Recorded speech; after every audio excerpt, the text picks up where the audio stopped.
Hi guys, मैं बिट्टू बोस आप सभी लोग को आपके इस एटीसी चैनल में स्वागत करता हूं।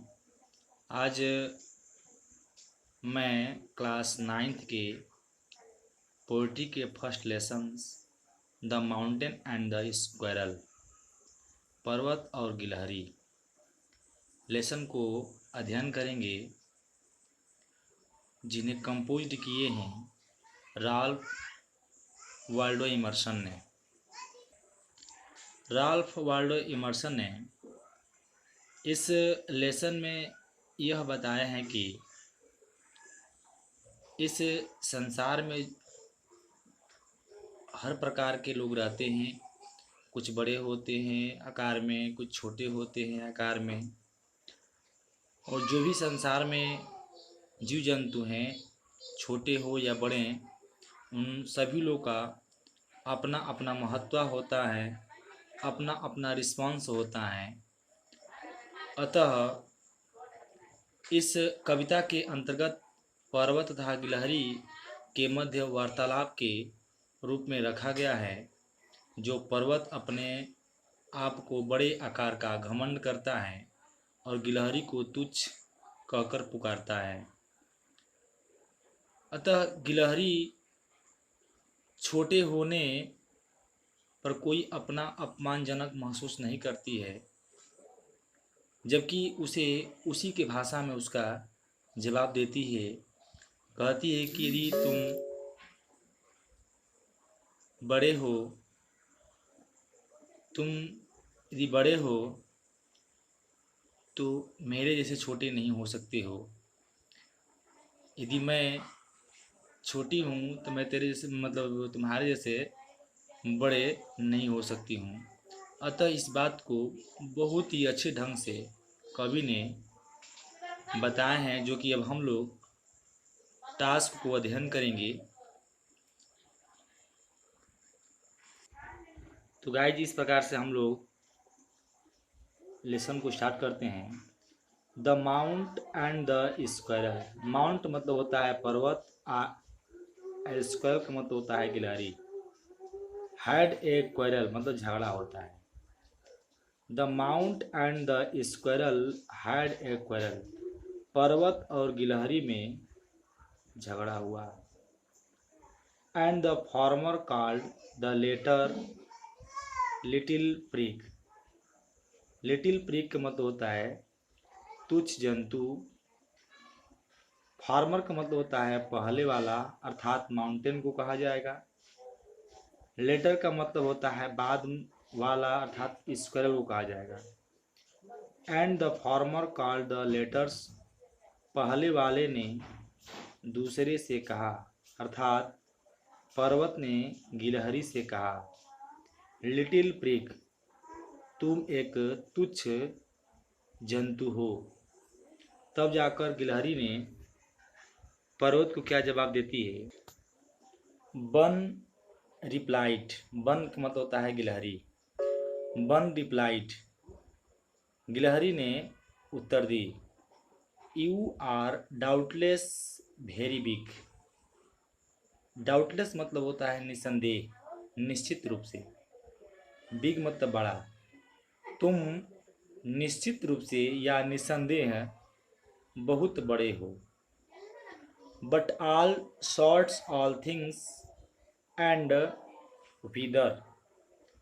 ऑल सॉर्ट्स मतलब होता है सभी प्रकार के, ऑफ थिंग्स मतलब वस्तुएं, मगर सभी प्रकार के वस्तुएं और मौसम, must be taken in together, एक साथ लाया जाए या एक साथ रखा जाए तो, to make up a year and a spare. Year के मतलब होता है साल, स्पेयर का मतलब होता है संसार या ब्रह्मांड। तो कहने का मतलब यह है कि यदि मगर सभी इस प्रकार के वस्तुएं और मौसम को एक साथ रखा जाए या लाया जाए तो एक वर्ष और एक संसार या ब्रह्मांड का निर्माण करता है।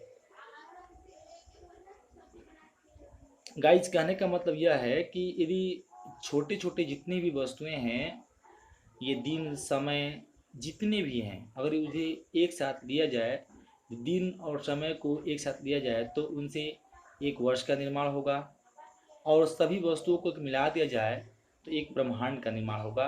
यह बता रही है गिलहरी। And I think it no disgrace, and I think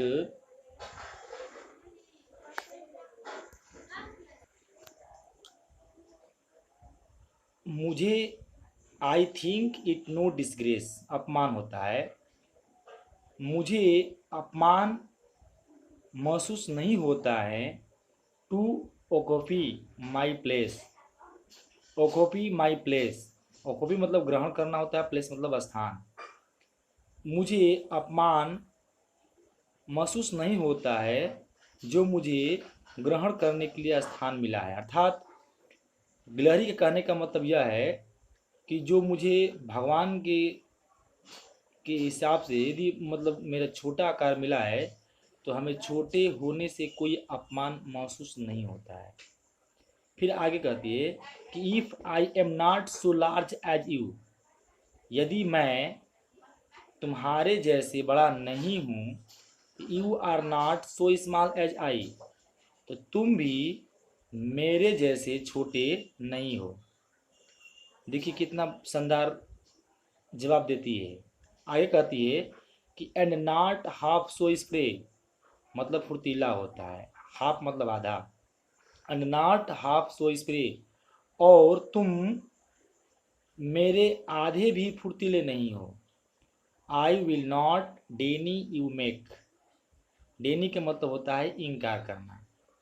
I will not deny you make, मैं इनकार नहीं करूँगी कि तुम you make a very pretty squirrel track, मैं इनकार नहीं करती हूँ या नहीं करूँगी कि तुम बनाओगे ए वेरी प्रिटी स्क्वेरल ट्रैक, तुम एक बहुत अच्छा गिलहरी के लिए मार्ग, मतलब वो कह रही है कि मैं इनकार नहीं करूँगी कि तुम गिलहरी के लिए बहुत अच्छा मार्ग बनाओगे।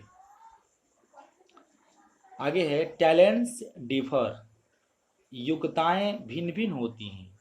आल इज वेल एंड विजली पुट, सभी अच्छे और बुद्धिमत्ता पूर्वक से रखा गया होता है। मतलब जितनी योग्यताएं होती हैं सब भिन्न भिन्न होती हैं और उन्हें सब जगह बुद्धि से और अच्छे ढंग से उसे रखा गया है, जहाँ जिसका प्रयोग है उसे उस स्थान पर रखा गया है भगवान के द्वारा। आगे है कि if I can not carry forest on my back, यदि मैं अपने पीठ पर जंगल नहीं ले जा सकती हूँ, neither can you crack A not, तो तुम भी नॉट मतलब अखरोट को नहीं तोड़ सकते हो। मतलब यह कहने का मतलब यहाँ पर है गाइस, वह कह रही कि तुम बड़े हो, ठीक है, तुम बड़े होकर अपनी पीठ पर सभी जंगल को लिए हो, हम इस तरह नहीं कर सकते हैं, मगर तुम भी एक छोटे से अखरोट को नहीं तोड़ सकते हो जो मैं उस काम को कर सकती हूँ। अतः कहने का मतलब यह है कि हर जीव को छोटा है या बड़ा है, सबका अपना महत्व होता है और सबका अपना अलग अलग कार्य होता है। देखिए यहाँ पर पर्वत जो है एक छोटे से अखरोट को नहीं तोड़ सकता है, और जो गिलहरी है अपने पीठ पर उस जंगल को नहीं ले सकती है। तो गाइज धन्यवाद, आज हम लोग फर्स्ट लेसन को समाप्त किए। जय हिंद, जय भारत।